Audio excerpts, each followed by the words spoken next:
Pengertian secara harfiah, Renaissance berasal dari bahasa Perancis yang memiliki arti kelahiran kembali.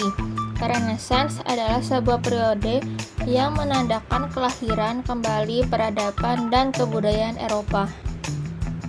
Penyebab kemunculan zaman Renaissance. Pendidikan hanya diberikan pada sekolah gereja untuk calon pendeta. Peran uskup dan paus yang ikut campur dalam urusan politik dan pemerintahan. Kehidupan manusia Eropa yang didominasi oleh gereja. Adanya anggapan bahwa kepentingan duniawi hanyalah perihal yang sia-sia. Dampak zaman Renaissance di berbagai bidang, memunculkan berbagai inovasi dalam ilmu pengetahuan, berkembangnya ilmu filsafat, runtuhnya dominasi gereja terhadap tatanan masyarakat Eropa. Salah satu tokoh penting pada masa Renaissance, Leonardo da Vinci. Merkantilisme adalah praktik dan teori ekonomi yang dominan di era abad ke-16 sampai ke abad 18 yang dipromosikan lewat peraturan ekonomi pemerintahan suatu negara untuk menambah kekuasaan negara dengan mengorbankan kekuatan nasional saingannya. Ini adalah mitra dari politik ekonomi absolutisme atau monarki absolut. Merkantilisme termaksud kebijakan ekonomi nasional yang bertujuan untuk mengumpulkan cadangan moneter melalui keseimbangan perdagangan positif, terutama barang jadi. Secara historis, kebijakan tersebut sering menyebabkan perang dan juga termotivasi untuk melakukan ekspansi kolonial.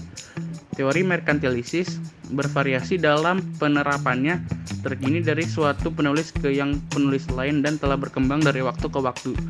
Tarif tinggi terutama pada barang-barang manufaktur merupakan fitur yang hampir universal dari kebijakan merkantilisis. Berikut adalah tokoh-tokoh yang terlibat dalam merkantilisme. 1. Jean Bodin. 2. Thomas More. 3. Jean Baptiste Colbert. 4. David Hume. 5. Sir William Petty. 4. Merkantilisme dalam kehidupan masa kini. 1. Menciptakan koloni di luar negeri. 2. Melarang daerah koloni untuk melakukan perdagangan dengan negara-negara lain. 3. Memonopoli pasar dengan port pokok. 4. Melarang ekspor emas dan perak bahkan untuk alat pembayarannya. 5. Melarang perdagangan untuk dibawa dalam kapal asing.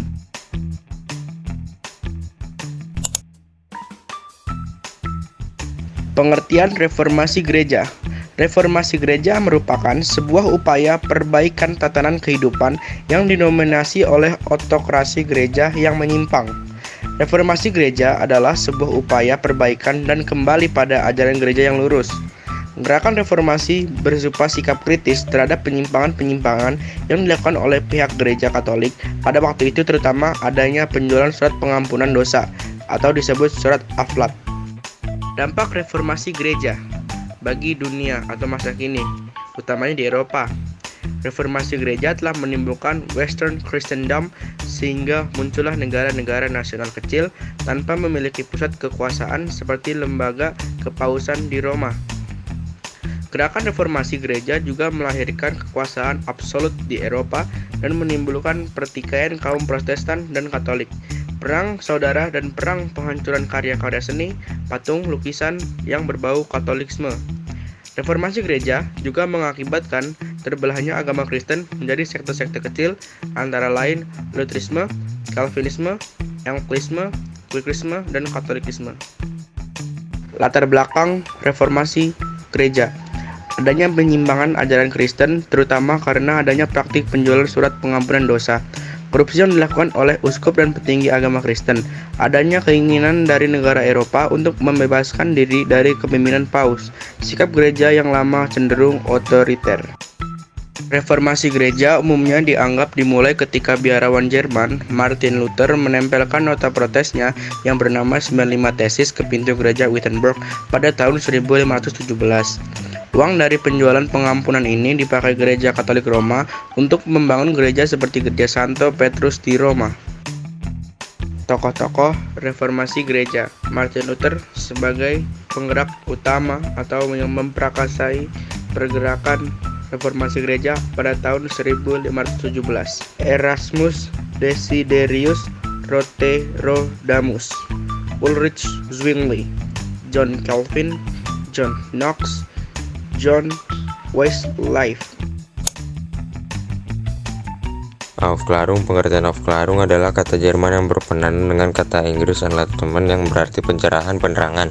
Kata ini menunjukkan emansipasi manusia, kungkungan wibawa, berubah sangka, adat, dan tradisi semata-mata disebabkan oleh desakan dari manusia sendiri untuk berpikir lebih bebas tentang masalah kehidupan sendiri.